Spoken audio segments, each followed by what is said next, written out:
Hello dear students, welcome to Smart Knowledge. प्यारे बच्चों, आज की जो वीडियो है उसमें हम एक सैम्पल पेपर को डिस्कस करने वाले हैं। 4 क्लास 9 सब्जेक्ट रहेगा साइंस। काफ़ी इम्पोर्टेंट ये पेपर आपके लिए रहने वाला है, क्योंकि यहाँ से आप इम्पोर्टेंट क्वेश्चन कवर करेंगे जो आपके एग्ज़ाम के लिए काफ़ी हेल्पफुल रहेंगे।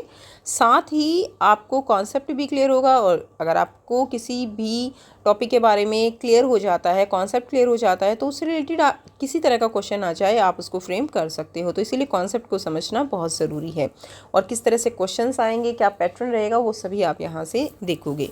ठीक है, तो हिंदी मीडियम में डिस्कस करेंगे। मैक्सिमम मार्क्स रहेंगे 80 और टाइम अलाउड रहेगा 3 आवर्स। सबसे पहले जनरल इंस्ट्रक्शंस दी गई हैं, तो आप यहाँ से जनरल इंस्ट्रक्शंस, सामान्य निर्देश पढ़ सकते हो। ठीक है, तो सबसे पहले खंड क दिया गया है, जिसमें 20 जो है क्या रहेंगे, मल्टीपल चॉइस क्वेश्चंस रहने वाले हैं।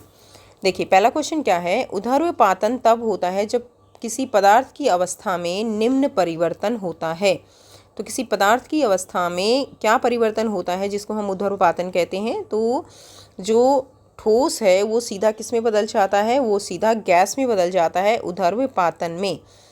ठीक है, और अगर हम बात करें, देखिए, ठोस से अगर गैस में जाएगा तो क्या कहलाएगा, ऊर्ध्वपातन। और अगर हम बात करें गैस से ठोस में जाएगा तो क्या कहलाता है, तो निक्षेपण कहलाता है। क्या कहलाएगा, निक्षेपण। याद रखिएगा इसको। अगला प्रश्न देखिए, निम्नलिखित में से उस मिश्रण की पहचान करें जो टिंडल प्रभाव दिखाएगा। तो टिंडल प्रभाव जो दिखाता है वो क्या होता है। टिंडल प्रभाव जो है यहाँ पर कौन सा मिश्रण दिखाएगा, जो हमारे कोलाइड होते हैं वो क्या दिखाते हैं, टिंडल प्रभाव। तो इसमें कोलाइड क्या है, नींबू का शरबत जो है ये नहीं होगा, नमक और मिट्टी भी नहीं होगा, ग्लूकोज और पानी भी जो है ये नहीं होगा। जो होगा केवल वो पानी और दूध होगा, क्योंकि दूध क्या है, कोलाइड है। नेक्स्ट देखिए, मैग्नीशियम का सही इलेक्ट्रॉनिक विन्यास कौन सा है। तो मैग्नीशियम का परमाणु क्रमांक होता है बच्चे 12 और 282। तो ये सही विन्यास हो जाएगा, तो 282 सी राइट आंसर रहेगा। क्वेश्चन 4 है, कोशिकाओं की खोज सबसे पहले किसने की थी। बहुत ही इजी क्वेश्चन, तो रॉबर्ट हुक ने की थी। अगला क्वेश्चन देखेंगे, जब मानव बल की कोशिका की मानव गाल की, ठीक है, मानव गाल की कोशिका की स्लाइड तैयार की जाती है और सूक्ष्मदर्शी द्वारा देखी जाती है, तो प्रत्येक कोशिका के केंद्र के पास एक गहरे रंग की गोलाकार या अंडाकार बिंदु जैसी संरचना देखी जाती है। ऊपर वर्णित सही अंग की पहचान कीजिए। तो उसके अंदर गहरे रंग का एक अंडाकार बिंदु जो होता है वो क्या होता है, वो केंद्रक होता है। ठीक है, नेक्स्ट देखिए, यदि माध्यम में कोशिका की तुलना में जल सांद्रता कम है और कोशिका परासरण द्वारा जल खो देती है, तो ऐसे विलयन को क्या कहा जाता है। तो इसको समझेंगे थोड़ा सा कि जो माध्यम है, देखिए ये माध्यम है, इसके अंदर क्या है, इसके अंदर ये कोशिका है। अब हुआ क्या कि कोशिका की तुलना में जल की सांद्रता कम है, यहाँ पे जो पानी है वो क्या है, कम है, और इस कोशिका के अंदर पानी की सांद्रता जो है इसकी तुलना में क्या है, पानी की सांद्रता वो ज़्यादा है। अब यहाँ पे ज़्यादा है और यहाँ पे कम है, तो ज़्यादा से कम की तरफ पानी चला जाएगा, और यहाँ पर जो ये कोशिका है ये क्या कर जाएगी, ये सिकुड़ जाएगी। तो ऐसे विलयन को क्या कहा जाता है, तो ऐसे विलयन को अति परासरण दाबी विलयन कहा जाता है। क्या कहेंगे, अति परासरण दाबी विलयन। अगर इससे उल्टा होता तो अल्प परासरण दाबी हो जाता, दोनों में बराबर होता तो सम परासरण दाबी हो जाता। किसी भी तरह से क्वेश्चन पूछा जा सकता है। कौन सा विभजो ऊतक तना और जड़ के बढ़ते सिरों में पाया जाता है। तो जड़ जो है बढ़ते हुए सिरों में जो पाया जाता है उसको हम सिरस्थ विभजो ऊतक कहते हैं। तो डी हमारा राइट आंसर हो जाएगा, जिसकी वजह से क्या होती है, वृद्धि होती है। क्वेश्चन नंबर 8 है, वाहन द्वारा तय की गई दूरी को दिखाने वाला यंत्र होता है। तो वाहन द्वारा तय की गई दूरी को दिखाने वाला यंत्र कौन सा है, ओडोमीटर कहलाता है। हाईवे पर चलती एक वैन के ऊपर एक सूटकेस रखा था। एक ट्रक अचानक उसके सामने रुका। ड्राइवर ने तुरंत ब्रेक लगाकर वाहन को रोक दिया। ड्राइवर सूटकेस बांधना भूल गया था, इसलिए रुकने पर जड़त्व के कारण सूटकेस किस तरफ गिर जाएगा, ये आपको बताना है। तो किस तरफ गिरेगा, सामने की ओर गिरेगा। क्लियर है, क्योंकि एकदम से क्या हुआ, ब्रेक लगा, लेकिन जो निचले वाला पोर्शन था वो तो विराम अवस्था में आ गया, लेकिन ऊपर वाला पोर्शन जो है जड़त्व के कारण गति में रहना चाहता है, इसीलिए ऊपर रखा सामान वो आगे की तरफ गिरता है। नेक्स्ट देखिए, किसी वस्तु द्वारा कार्य करने की दर को शक्ति कहते हैं। निम्न में से शक्ति ज्ञात करने के लिए सही समीकरण कौन सा होगा। तो सही समीकरण का फॉर्मूला क्या रहता है, P = W/T। ये एग्जैक्ट फॉर्मूला है, तो आंसर बी रहेगा। नेक्स्ट है, साक्षी एक इमारत की सीढ़ियाँ चढ़ती है और ज़मीन से 5 मीटर ऊपर पहुंचती है। यदि उसका द्रव्यमान 40 किलोग्राम है, जी जो है वो 10 मीटर प्रति सेकंड स्क्वायर है, तो उसकी स्थितिज ऊर्जा क्या होगी? तो स्थितिज ऊर्जा के लिए फॉर्मूला क्या होता है? mgh। m कितना है? m कितना है? 40, ठीक है, m है 40, g है 10 और हाइट है 5। तो कितना हो जाएगा? यहाँ से आंसर हमारा आ जाएगा।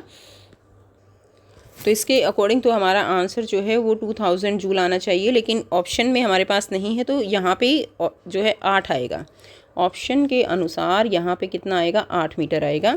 ठीक है, अब अगर हम इसका निकालें तो देखिए कैसे भी स्टेटमेंट तो कैसे भी आ सकती है, चाहे यहाँ पे 8 हो सकता है, 5 हो सकता है, तो फॉर्मूला तो यही रहेगा ना। तो 40 × 10 × 8, अब ऐसे निकल जाएगा तो कितना आ जाएगा? 3200 जो है जूल, ये आंसर आ जाएगा।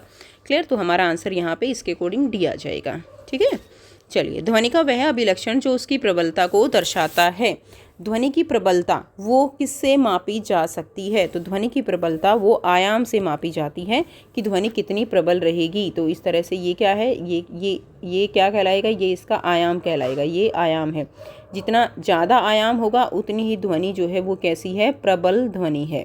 नेक्स्ट देखिए, डॉक्टरों द्वारा उपयोग किए जाने वाला यंत्र क्या होता है? स्टेथोस्कोप होता है। बहुत ही आसान।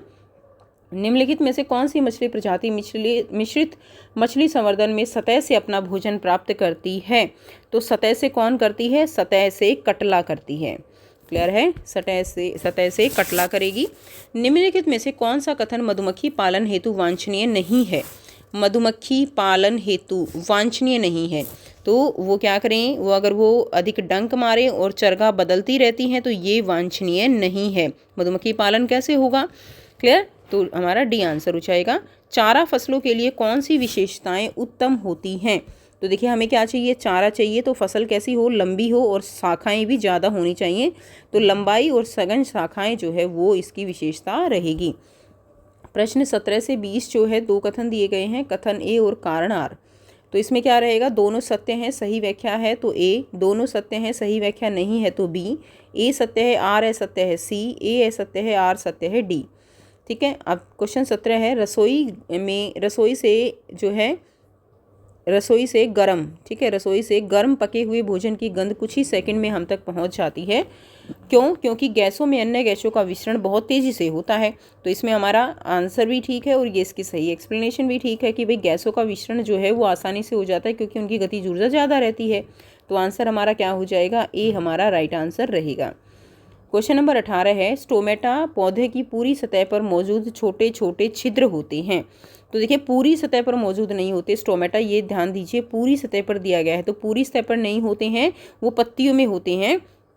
ठीक है, तो हमारा आंसर यहाँ पे ए तो हमारा फॉल्स हो गया। और वे गैसीय विनिमय और वाष्पोत्सर्जन में सहायक होते हैं। तो ये बिल्कुल ठीक है कि जो स्टोमेटा है उनका कार्य क्या होता है? वाष्पोत्सर्जन करना और गैसों का आदान प्रदान करना। तो ये बिल्कुल ठीक हो जाएगा। तो हमारा आंसर क्या रहेगा? यहाँ पे हमारा आंसर डी हो जाएगा। नेक्स्ट देखिए, 19 है, जब किसी वस्तु पर लगने वाला कुल बल 0 होता है तो उस पर लगने वाले बल को संतुलित बल कहा जाता है। बिल्कुल ठीक है, अगर कोई भी वस्तु है उसके ऊपर अगर बल जो है वो कैसे लग रहा है? उस पर 0 लग रहा है तो वस्तु कैसी है? संतुलित बल जो है उसके ऊपर लग रहा है। जब असंतुलित बल किसी गतिशील वस्तु पर कार्य करता है तो उसमें त्वरण में परिवर्तन हो सकता है। तो ये जो है ये भी बिल्कुल ठीक बात है, लेकिन ये इसको एक्सप्लेन नहीं कर रहा है, इसका इससे कोई लेना देना ही नहीं लग रहा है। तो ये आंसर हमारा क्या हो जाएगा? बी हो जाएगा। क्वेश्चन नंबर 20 है, पृथ्वी के चारों ओर घूम रहे उपग्रह पर गुरुत्वाकर्षण बल द्वारा किया कार्य जो है वो क्या है? 0 है। तो ये जो है आपका ठीक है कि उसके ऊपर कार्य जो है वो क्या रहता है? 0 रहता है। और पृथ्वी से अंतरिक्ष में भेजा गया उपग्रह कुछ समय के लिए पृथ्वी के चारों ओर एक कक्षा में घूमता है और फिर कक्षा बदलकर चंद्रमा के चारों ओर घूमने लगता है। तो ऐसा नहीं है, तो ये गलत हो जाएगा। तो इसका आंसर हमारा क्या हो जाएगा? सी आंसर हो जाएगा। क्लियर? नेक्स्ट देखिए, खंड ख दिया गया है। क्वेश्चन नंबर 21 से 26 जो है वो अति लघु उत्तरीय प्रकार के प्रश्न रहेंगे। तो इसमें क्वेश्चन नंबर 21 है, विकल्प ए और बी में से किसी एक का उत्तर देना है। तो ये क्या है? वाष्पीकरण की गुप्त ऊष्मा को परिभाषित करें। उबलते पानी और भाप में से किसकी वाष्पीकरण की गुप्त ऊष्मा जो है वो अधिक होती है? तो वाष्पीकरण की गुप्त ऊष्मा वह ऊष्मा होती है जो 1 किलोग्राम तरल को उसके क्वथनांक पर सामान्य दाब पर गैस में परिवर्तित करने के लिए आवश्यक होती है। ठीक है, यानी जो लिक्विड है वो किस में बदल जाएगा? गैस में बदल जाएगा। वो उसकी क्या कहलाती है, गुप्त ऊष्मा कहलाती है।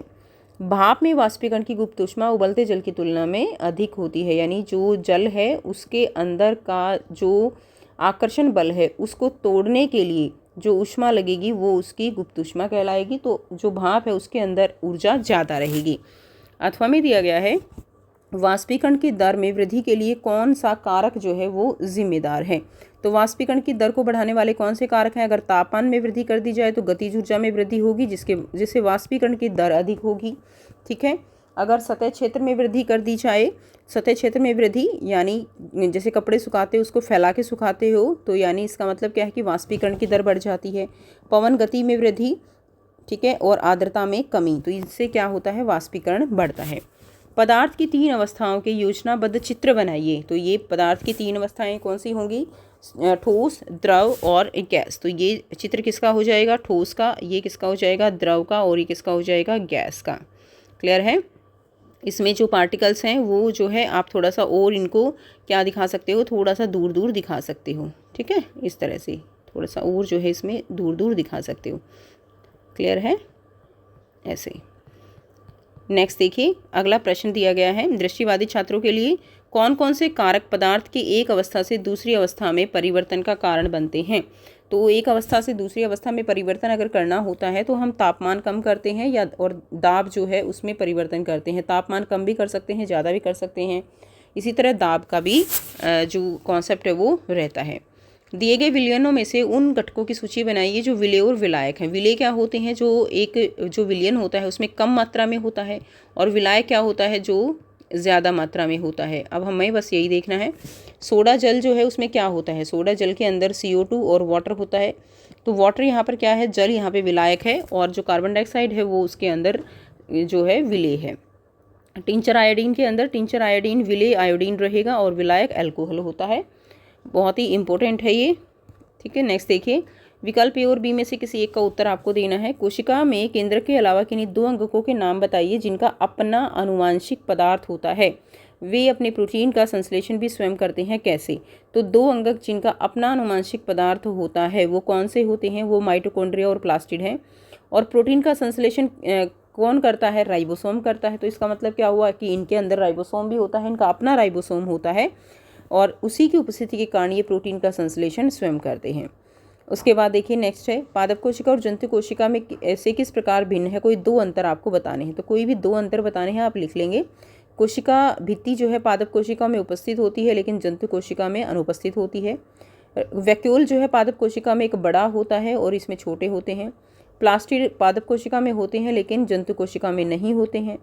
नाभिक की स्थिति जो है वो क्या होती है, पादप कोशिका में बड़ा वैक्यूल होता है ना, तो इसीलिए जो नाभिक है वो किनारे की ओर चला जाता है। आपने ज़रूर डायग्राम किया होगा तो आपने देखा भी होगा, जो नाभिक है वो साइड में चला जाता है पादप कोशिका में, और जंतु कोशिका में ये कहाँ रहता है, ये केंद्र में ही रहता है। ठीक है, नेक्स्ट देखिए, अगला जो हमें क्वेश्चन दिया गया है, गुरुत्वाकर्षण का सार्वत्रिक नियम लिखिए। इसका गणितीय समीकरण भी आपको देना है। तो सार्वत्रिक गुरुत्वाकर्षण का नियम क्या है, ब्रह्मांड में हर वस्तु दूसरी वस्तु को उस बल से आकर्षित करती है जो उनके द्रव्यमानों के गुणनफल के समानुपाती होता है और उनके बीच की दूरी के वर्ग के व्युत्क्रमानुपाती होता है।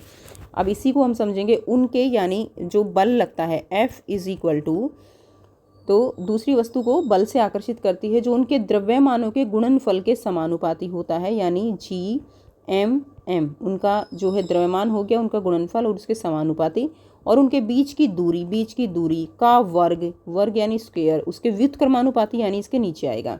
तो ये इसका क्या हो जाएगा, गणितीय समीकरण हो जाएगा, F = Gmm/d²। नेक्स्ट देखिए, क्वेश्चन नंबर 26 है, सरल लोलक के गोलक के दोलन का उपयोग करके ऊर्जा संरक्षण के नियम का वर्णन करिए। तो सरल लोलक जो है उसके दोलन में ऊर्जा संरक्षण का नियम क्या रहेगा, मध्यम स्थिति पर केवल गतिज ऊर्जा होगी, अधिकतम ऊंचाई पर केवल स्थितिज ऊर्जा रहेगी। जैसे कि पेंडुलम है, ठीक है, ये मान लीजिए हम 3 पोजीशन इसमें शो कर रहे हैं, 4 पोजीशन। अब ये क्या होगा, ये अत्यधिक ऊंचाई मान लीजिए यहाँ पे, इससे ज़्यादा ये आगे जा नहीं रहा है, तो यहाँ पे क्या होगा, mgh जो है यानी पोटेंशियल एनर्जी स्थितिज ऊर्जा सबसे ज़्यादा रहेगी।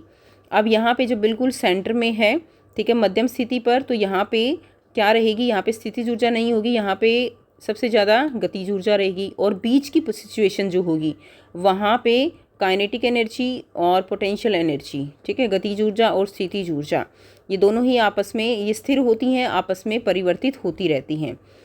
तो ये दोनों जो है स्थिर क्यों होती हैं? ऊर्जा संरक्षण के नियम के अनुसार। और ये नियम क्या कहता है कि ना तो ऊर्जा को बनाया जा सकता है और ना ही ऊर्जा को ख़त्म किया जा सकता है, ठीक है।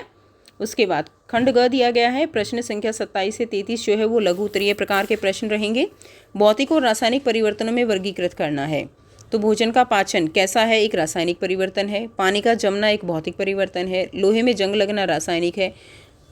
रासायनिक क्या होते हैं? जिनमें कुछ नया पदार्थ बनेगा। और भौतिक क्या होते हैं? जिनके अंदर केवल अवस्था परिवर्तन होती है लेकिन कुछ नया पदार्थ नहीं बनता है, वो भौतिक परिवर्तन होगा। उसके बाद देखिए कागज़ का जलना जो है ये कैसा हो जाएगा? ये रासायनिक परिवर्तन है। मोम का पिघलना भौतिक है।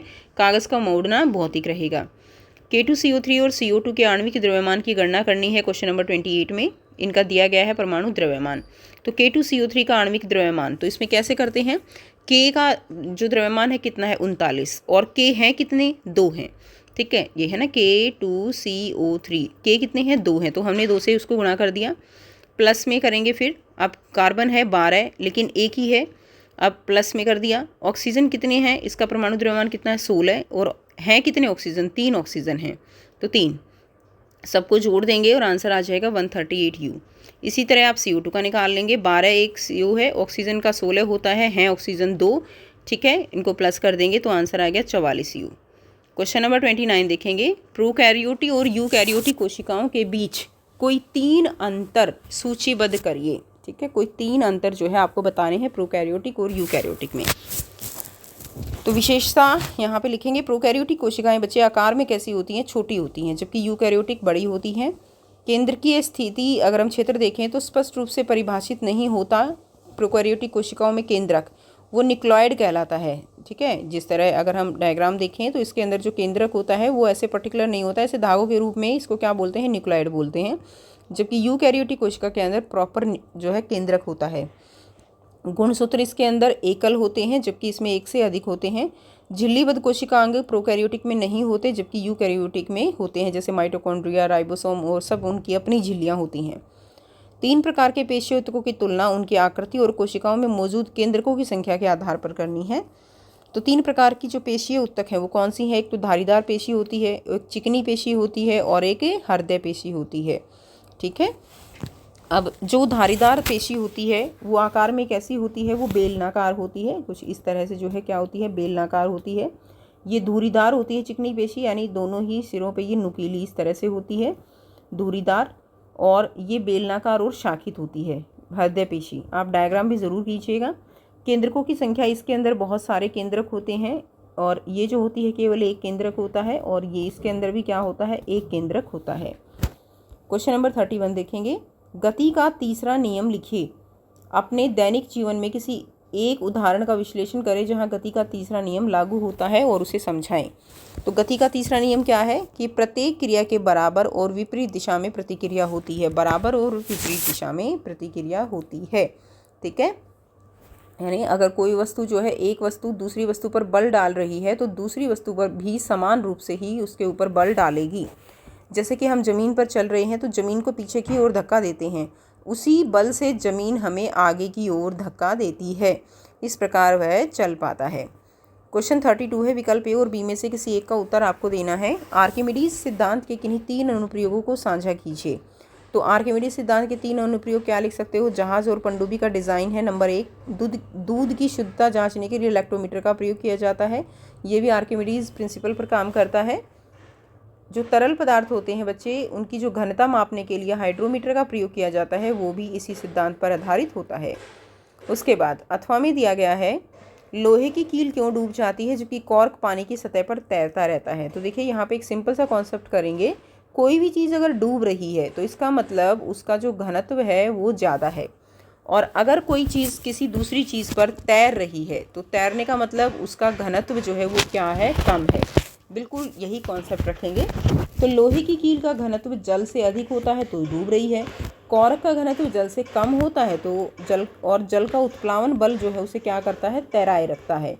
घनत्व क्या होता है, जल से कम है। और नीचे से क्या लग रहा है, उत्प्लावन बल जो है वो नीचे से उत्प्लावन बल लगता है पानी का, जिसकी वजह से वो क्या कर रही है, तैर रही है।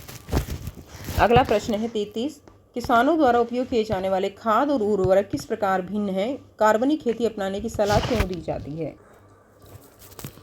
आंसर रहेगा, खाद में जैविक पदार्थ की मात्रा अधिक होती है और उर्वरक जो है वो व्यावसायिक रूप से उत्पादित पोषक तत्व होते हैं। जैविक खेती में केवल जैविक खाद और जैव उर्वरकों का उपयोग होता है, रासायनिक पदार्थों का प्रयोग जो है उसमें नहीं किया जाता, इसीलिए यह हमारी सेहत के लिए क्या होते हैं, अच्छे होते हैं। ठीक है, खंड घ देखेंगे 34 से 36 जो है दीर्घ उत्तरीय प्रकार के प्रश्न रहेंगे। विकल्प ए या बी में से किसी एक का उत्तर आपको देना है। सृजा ने एक पत्थर लिया और उसको एक डोरी से बांध दिया। नापने पर पता चला कि डोरी की लंबाई कितनी है, 84 सेंटीमीटर है। उसने डोरी को किनारा पकड़ा और उसे गोलाकार पथ पर इस तरह से जो है क्या हुआ, ऐसे घुमाने लगी।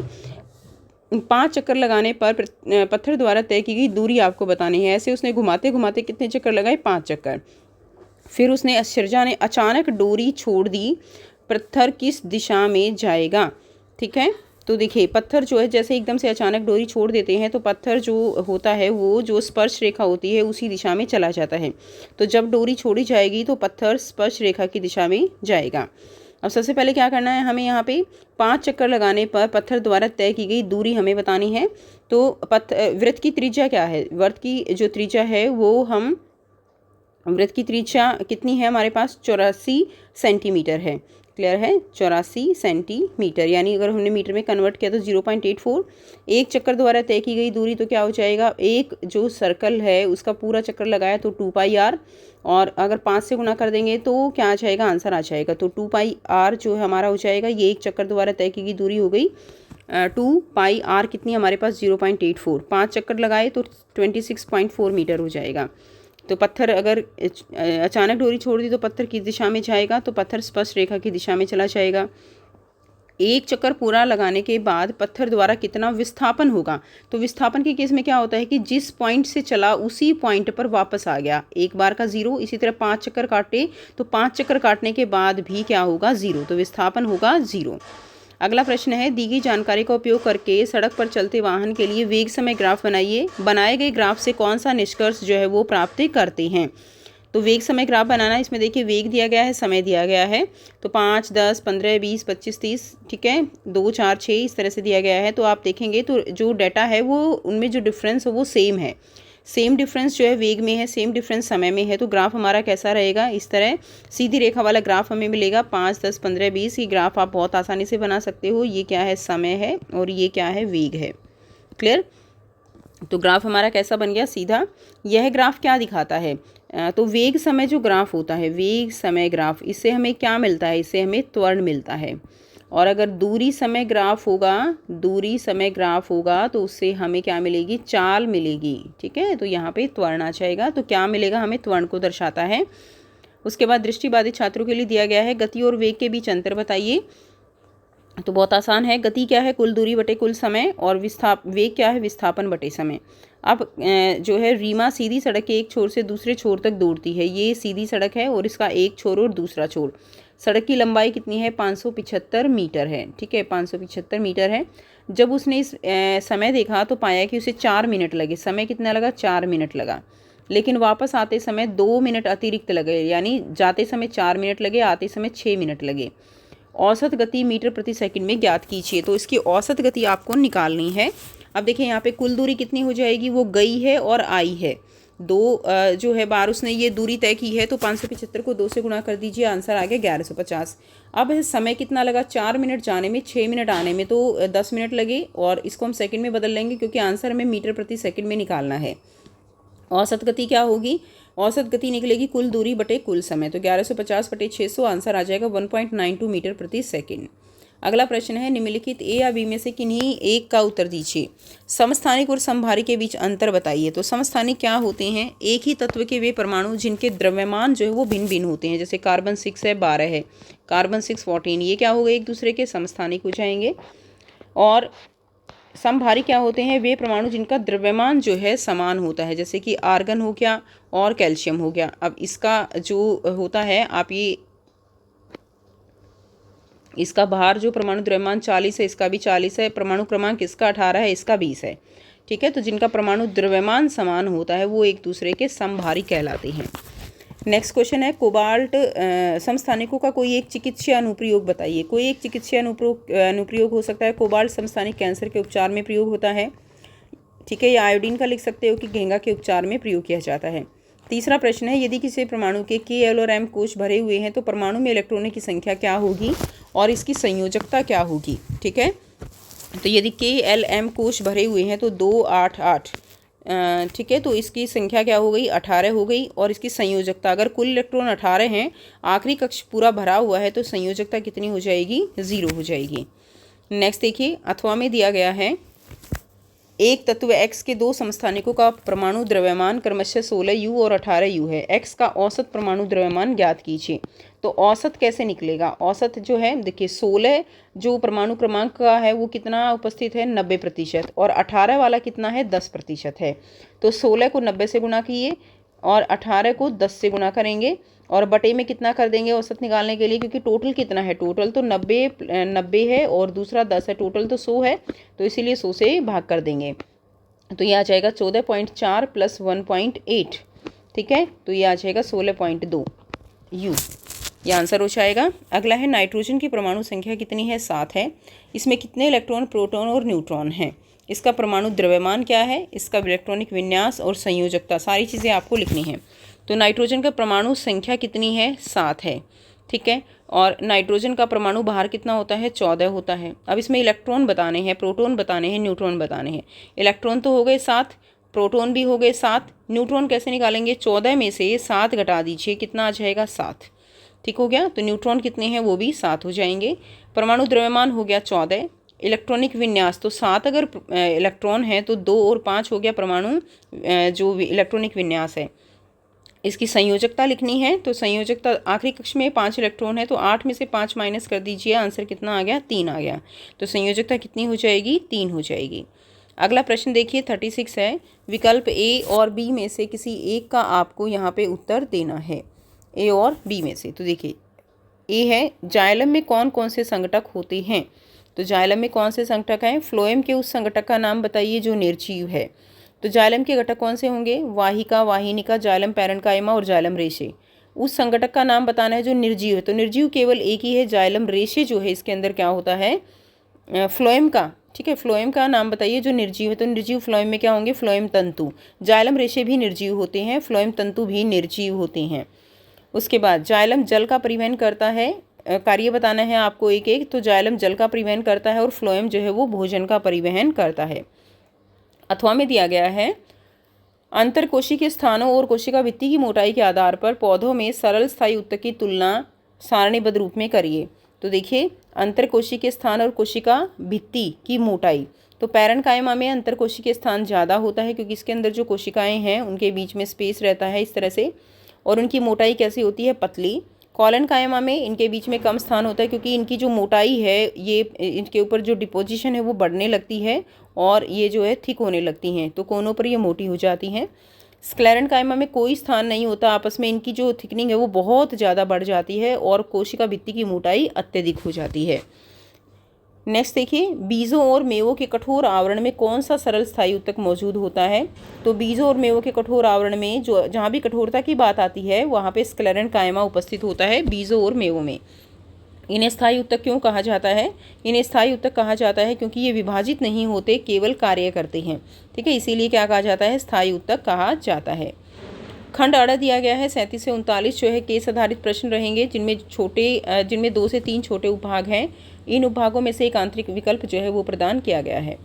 तो कक्षा में छात्रों से चर्चा करते समय सोहन को पता चला कि पृथ्वी पर किसी भी स्रोत जैसे झील, तालाब, ट्यूबवेल, नदी, महासागर से लिया गया जल हमेशा एक ही रासायनिक सूत्र द्वारा दर्शाया जाएगा।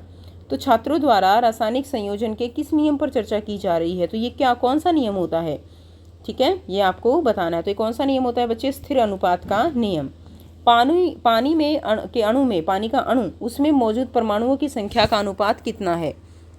तो पानी का अणु, पानी क्या है, H2O, उसके अंदर परमाणुओं की संख्या का अनुपात कितना है, 2:1, ठीक है, 2:1 है। उसके बाद सी और डी में से एक करना है तो जल के अणु में मौजूद परमाणुओं के द्रव्यमान के अनुपात की गणना कीजिए। अब देखिए द्रव्यमान यहाँ पे था कि परमाणुओं की संख्या का अनुपात बताना है, परमाणु की संख्या 2 और 1, और अब बताना है द्रव्यमान। तो हाइड्रोजन का द्रव्यमान यहाँ पर कितना होगा 2, ऑक्सीजन का कितना है 16, तो रेशो क्या आ गई, अनुपात क्या आ गया 1:8। इन दोनों क्वेश्चन को बहुत ध्यान से कीजिएगा, इसमें आप गलती कर सकते हो। जब परमाणुओं की संख्या पूछी जाए तो नंबर ऑफ एटम जो दिए गए हैं उनको देखना है, और द्रव्यमान निकालना है तो पहले द्रव्यमान लिख के तब निकालना पड़ेगा।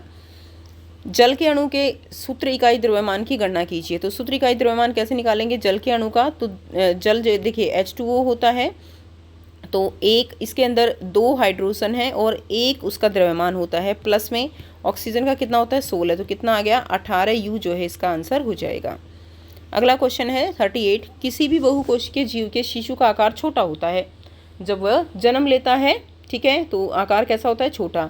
धीरे धीरे क्या होता है कि कोशिकाओं की संख्या बढ़ती चली जाती है और बड़े आकार का क्या बन जाता है, वयस्क बन जाता है। स्वाति को जिज्ञासा हुई कि ये प्रक्रिया कैसे होती है और उसने कुछ शोध करने का प्रयास किया। स्वाति ने किन 2 प्रकार की कोशिका विभाजन की पहचान की, तो 2 प्रकार की कोशिका विभाजन कौन सा होता है, एक माइटोसिस और एक मियोसिस, ठीक है। आंसर देखेंगे माइटोसिस और मियोसिस, ठीक है, ये 2 तरह की कोशिकाएं उसने विभाजन देखा। उनके बीच कोई एक अंतर बताना है। तो माइटोसिस में तो शरीर की कोशिकाओं में होता है और मायोसिस जो होता है वो जनन अंगों में होता है, जिनके द्वारा जो गैमीट्स होते हैं वो बनते हैं, ठीक है। सी और डी में से एक करना है। तो एक लड़का गिरकर घायल हो गया, उसकी कोहनी की त्वचा जो है वो छिल गई, कौन सा कोशिका विभाजन उसकी चोट को ठीक करने में मदद करेगा और कैसे। तो कौन सा कोशिका विभाजन मदद करेगा, तो माइटोसिस करेगा, क्योंकि देखो शरीर की जो कोशिकाएं हैं उनकी वृद्धि कौन करता है, माइटोसिस करता है। केवल जनन अंगों में जो प्रक्रिया होगी वो मियोसिस में होगी। तो कोशिकाओं के विभाजन की प्रक्रिया है जिसमें नई कोशिकाएं बनती हैं और चोट ठीक हो जाती है, ठीक है। किस प्रकार का कोशिका विभाजन लैंगिक जनन को सुनिश्चित करता है, तो लैंगिक जनन जिसके अंदर नई जनरेशन पैदा होती है, नए बच्चे पैदा होते हैं, है ना, वो क्या होता है, मियोसिस होता है। तो और ये प्रक्रिया 2 चरणों में होने वाली प्रक्रिया है, जिसमें कोशिकाओं के गुणसूत्र क्या हो जाते हैं, आधे हो जाते हैं। यानी अगर 46 हैं तो कितने मिलेंगे, जो नई कोशिका बनेगी उसमें 23 मिलेंगे, ठीक है, और शुक्राणु और अंडाणु जैसे लैंगिक कोशिकाएं बनती हैं। क्लियर। नेक्स्ट देखिए क्वेश्चन 39 है, शुभी यह देखना चाहती थी कि विभिन्न प्रकार के माध्यम में ध्वनि की गति कैसे भिन्न होती है। उसने एक लंबी एल्यूमिनियम की छड़ ली और अपने दोस्त को दूसरे छोर पर खड़े होने के लिए कहा। शुभी ने उसके एक सिरे पर पेन से हल्का सा थपथपाया, उसकी सहेली ने दूसरी तरफ से सुनने की कोशिश की। तो ध्वनि किस माध्यम में तेजी से यात्रा करेगी, वायु या एल्यूमिनियम। तो ध्वनि जो है वो किस में करेगी, देखिए एल्यूमिनियम में करेगी, क्योंकि ठोस में ध्वनि की गति ज़्यादा होती है, क्योंकि उसके जो कण होते हैं एक दूसरे के बहुत पास पास होते हैं और ऊर्जा का जो स्थानांतरण होता है वो बहुत जल्दी जल्दी हो जाएगा। उसके बाद करेगी द्रव के अंदर, द्रव के अंदर होते हैं थोड़े दूर दूर, लेकिन ठोस से थोड़े दूर होते हैं लेकिन गैस से पास होते हैं। तीसरा अगर हम बात करें गैस की, तो गैस के अंदर ध्वनि बहुत ही लेट संचरित होती है क्योंकि कण बहुत दूर दूर होते हैं, ठीक है। तो अब यहाँ पे वायु और एल्यूमिनियम, तो वायु जो है उसके अंदर कण दूर दूर हैं और एल्यूमिनियम में क्या है, कण बहुत पास पास हैं, तो इसीलिए ध्वनि जो है वो तेज़ी से यात्रा करेगी। बी देखिए, 2 सीलबंद घनाकार बक्से लिए गए, बॉक्स ए में पानी भरा हुआ था और बॉक्स बी के अंदर हवा थी। ध्वनि किस डिब्बे में धीरे धीरे चलती है और क्यों, ठीक है। तो ध्वनि जो है सीलबंद बॉक्स है, ए तो पानी से भरा हुआ था और बी के अंदर हवा थी। अब देखिए ये तो पानी रहा और ये हवा रही, धीरे किस में चलेगी और क्यों, तो धीरे गैस में चलेगी, ठीक है। ध्वनि जो है वो किस में कम चलेगी, जो पानी है उसके अंदर ज़्यादा चलेगी क्योंकि उसका घनत्व है वो क्या है, ज़्यादा है, कण पास पास हैं। क्लियर। तो इसीलिए ध्वनि हवा के अंदर धीरे धीरे चलती है।